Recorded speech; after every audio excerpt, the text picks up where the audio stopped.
Ce soir, nous accueillons Les Ruines coulent en silence, un trio parisien qui fait du bruit sur la scène rock locale. Formé en 2023, ils viennent de dévoiler leur premier clip, un avant-goût d'un album prévu pour l'an prochain. Bonsoir Pierre-Emmanuel. Bonsoir. Bonsoir Laurent. Bonsoir. Merci d'être avec nous. Alors avant de parler de vos projets et de ce premier clip, on va faire un petit bond dans le passé et on va revenir sur votre histoire. À quel moment vous vous êtes dit on se lance dans cette aventure ? Alors ça remonte à 2023. J'avais écrit quelques morceaux en français que je voulais jouer en groupe, donc j'ai cherché des musiciens et le hasard a fait que j'ai rencontré à nouveau Laurent avec qui j'ai joué en 2006. Et puis Mathieu, qui n'est pas là ce soir, nous a rejoints quelques mois après avoir commencé l'aventure avec Laurent.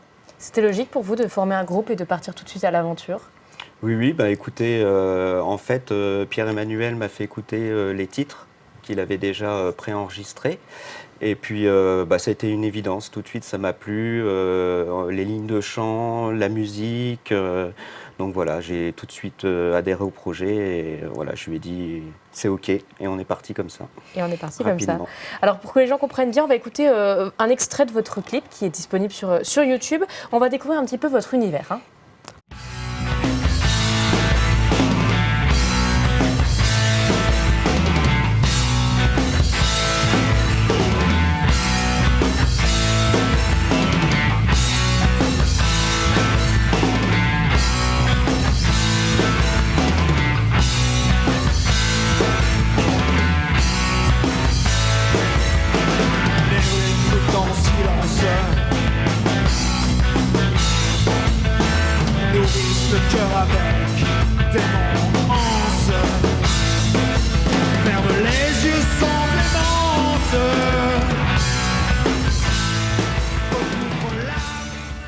Pourquoi vous avez choisi ce titre, Danse avec moi, pour votre premier clip ? Alors après plusieurs concerts, on a vu que c'était un titre qui marchait plutôt bien en live. C'est un titre qu'on aime aussi beaucoup.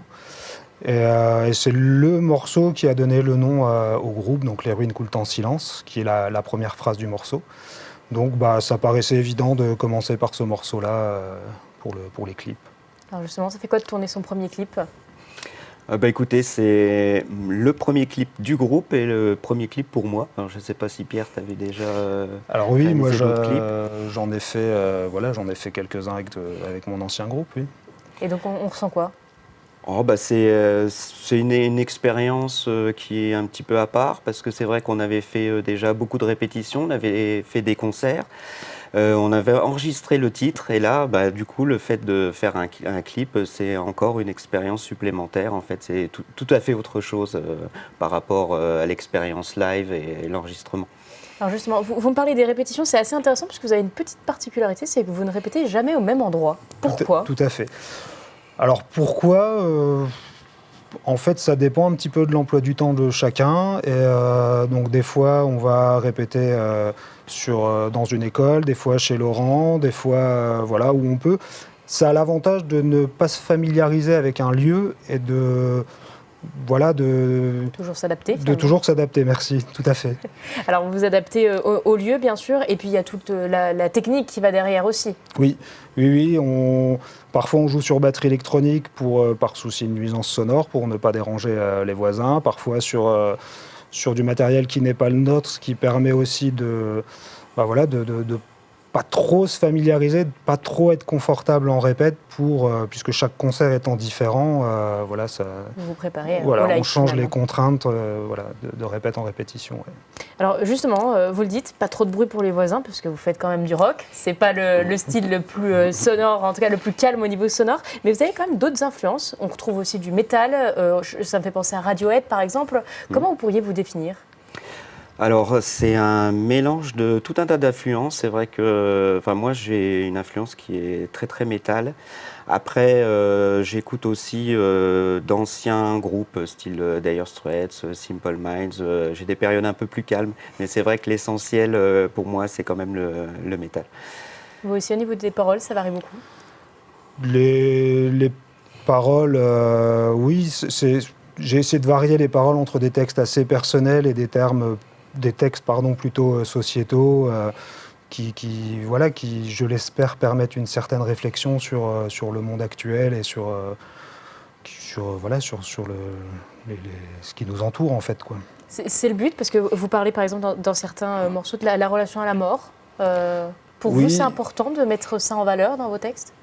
Je ne sais pas si c'est important, mais c'est quelque chose qui nous entoure et qui est inévitable, en fait. Donc, que ça soit de la mort de quelqu'un de proche ou la mort au sens large, ou la mort au sens large, quoi, Vous voulez toucher finalement tout le monde et que tout le monde puisse écouter cela? Ouais, alors je ne sais pas si je veux toucher tout le monde, mais en fait, j'ai toujours fait de la musique plutôt pour moi, et après, si les gens y adhèrent, tant mieux, mais voilà, C'est plutôt personnel. c'est plutôt personnel en général quand j'ai une démarche artistique sur un projet musical. Oui. Alors justement, des projets, vous en avez, dont un prochain clip que vous imaginez peut-être au Théâtre des Bleus de Bar. Pourquoi c'est important pour vous de tourner dans un lieu local, en tout cas qui fait partie du patrimoine local? Bah écoutez, c'est important de mettre en avant en fait le patrimoine de la ville dans laquelle on évolue, déjà d'une part artistiquement, et puis c'est vrai que ce sont des lieux, enfin Bar-le-Duc, il y a eu le festival Renaissance qui normalement doit se terminer maintenant, mais il y a toujours eu une volonté de mettre en avant le patrimoine à Bar-le-Duc, parce que c'est une ville historique avec une architecture qui est avec de belles maisons, enfin une architecture qui est assez riche. Donc voilà, pourquoi ne pas intégrer dans notre prochain clip ce patrimoine culturel. Alors voilà, on va clôturer là-dessus. Je le rappelle simplement que vous êtes en studio pour enregistrer votre album fin d'année, début d'année prochaine. Voilà, au plus tard, début d'année 2026, on l'espère. Après, on n'a pas forcément envie aussi de se précipiter. On préfère faire les choses bien. Et si c'est milieu 2026, ça sera milieu 2026. Ouais. Eh bien, écoutez, le rendez-vous est pris. Merci d'avoir été avec nous. Merci à vous.